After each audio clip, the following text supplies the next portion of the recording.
Notion girly, so I'm letting Notion Academy tell me why my hysterectomy tracker is 16 databases instead of just one. Picture me 6 months ago, building this thing from scratch, and my first instinct, one page, a bunch of checklists, maybe a database, but it was mostly checklist items. Symptoms, medications, appointments, what to put in my hospital bag, all of it, just checklists.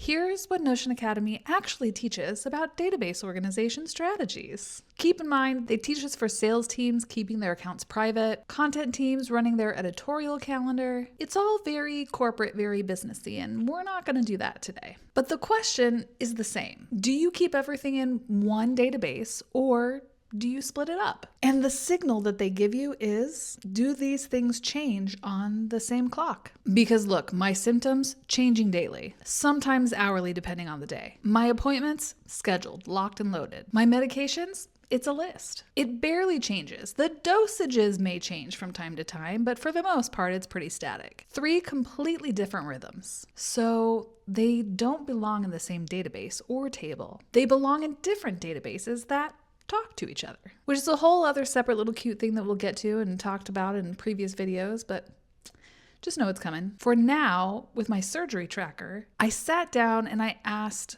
what kinds of questions do I need to be answering for everything that I'm trying to track? And the answer was 16. 16 databases. I know it sounds insane. Maybe not that insane, but sales teams have 8 databases for one campaign and nobody calls them dramatic. So let me show you what one of those splits actually looks like, because the prettiest one is genuinely fun. I am going to show you a database strategy and pattern that I used to change how I track anything. The database organization and strategies lesson has this whole section about controlled vocabularies. The idea is when you're tracking something that happens over and over, you want the names to stay consistent. Otherwise, 3 months into it, you can't really look back and see what was going on because there's no consistency. Because here's the truth. My brain on day 3 of recovery is not going to pick the same word twice, even if it has to do with spelling. Future me trying to look back and figure out what happened,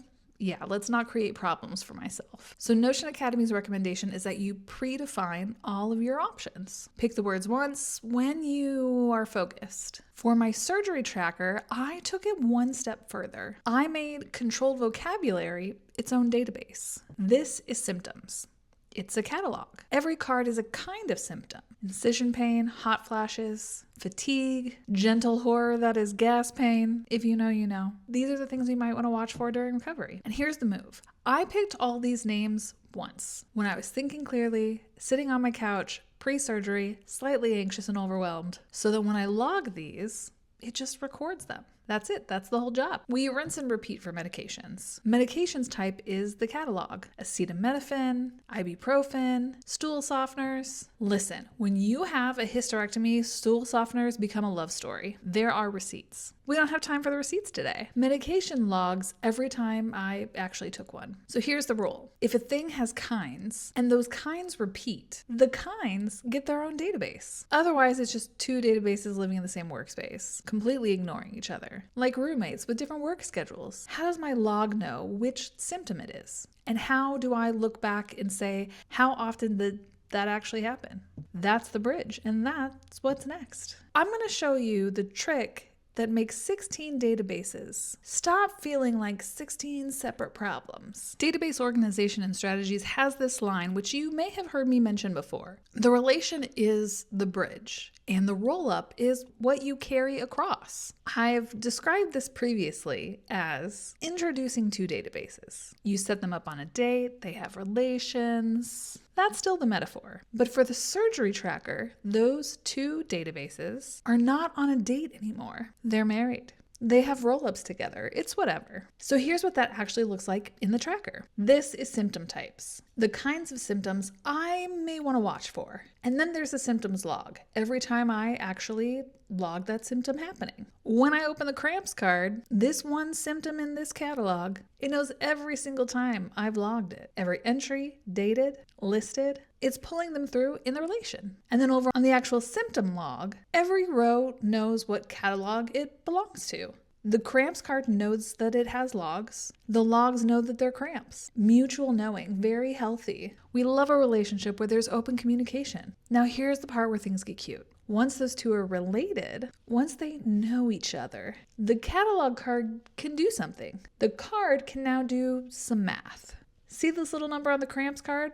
That's a roll-up. It's counting how many times I've logged cramps in the last 30 days. That card carries the number across the bridge that is the logs. And I just want to be very clear about something. This number is not a score. It's not a goal that I'm trying to hit. It's just information. If that number is high, it's probably something I'm going to add to my next doctor appointment.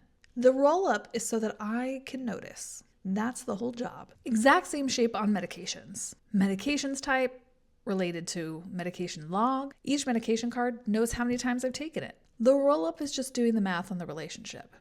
It's counting the anniversaries. And this is why we split things up in the first place. Splitting your data into specialized databases would suck if the databases had to stay strangers. The relation is what makes it all worth it. The roll-up is what you get back for putting in that work to that relationship. 16 databases, all of them knowing about each other. The system is doing the remembering, so I don't have to. Next week is formulas, which sounds even more corporate finance bro than roll-ups. But I promise you that the formula I use for the countdown of my surgery is one line of code that gave me a whole lot of hope. The little number on my dashboard that knew exactly how many days I had left until my surgery, and then how many days I was post-op. We'll get there. Quick thing before I go, database organization and strategies was a big one. The whole reason my surgery tracker is 16 databases instead of one. The pattern that lets all of these things connect and do math with each other. Those little bridges that let everything talk. If you want to learn Notion, who treats it like a side quest and not a side hustle, follow along. New lesson every week. See you for the next one.